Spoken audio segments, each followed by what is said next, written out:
Yes, today I am going to show the single phase cycloconverter developed by National Infotech. In the part 1 I have already explained about this trainer kit. In part 2 I have already explained about this midpoint converter, bridge converter with R load.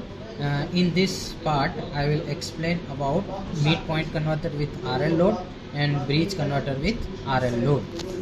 First I will discuss about the midpoint converter. Okay, so I have already connected the midpoint converter with RL load configuration. Now turn on this system and I have set the frequency.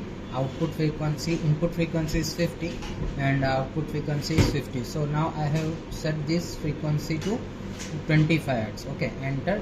So input frequency is 50, output frequency is 25 Hz, and initially angle is set to 90 degree.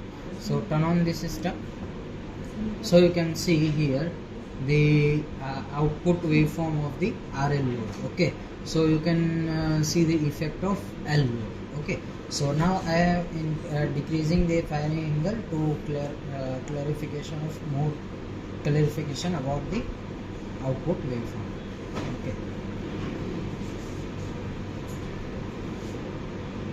so you can see I have set the firing angle alpha equal to 43 degree.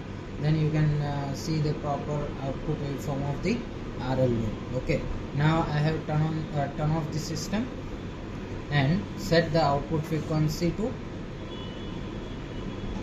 10 Hz. Okay, and turn on the system and you can see clearly, you can see the output waveform. Okay, so you can see the R and L load is connected, so the L effect are there.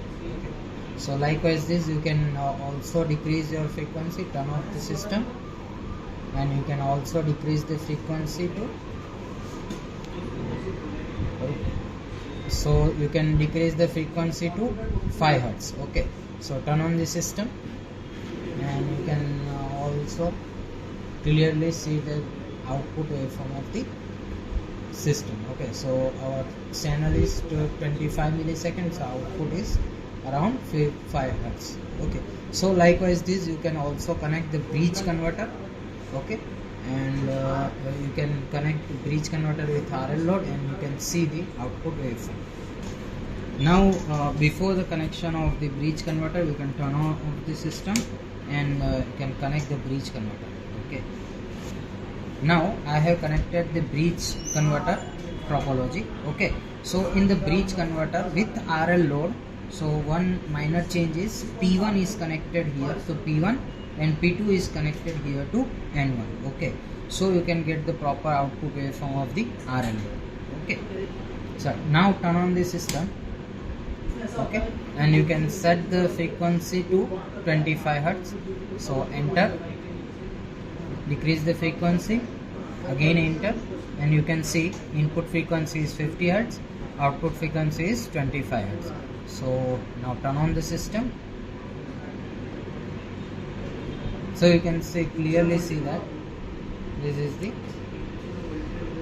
output waveform of the system. Okay, so you can also see the effect of the L load. Okay, so you can see here the effect of L load. Okay, so here we have connected the RL load, so some notches are there. Okay, so now I am decreasing the firing angle alpha and see the output waveform.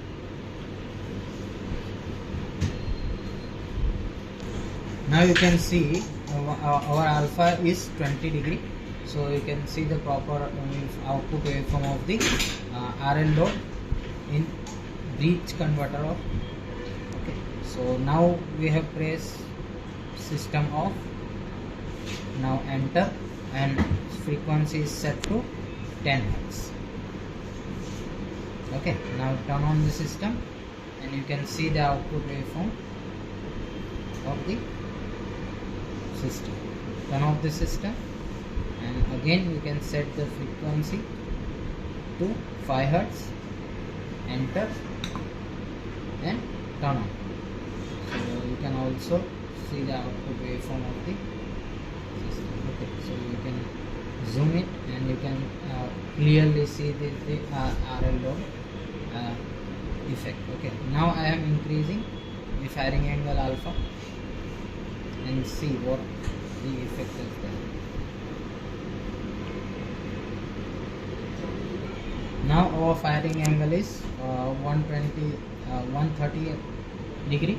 Okay, so you can see the output waveform of the converter. Okay, so I have zoomed this scale and you can clearly see this the effect of R. Okay, so likewise this you can configure the R load and RL load, and you can note down the observed value in the observation table. Thank you very much.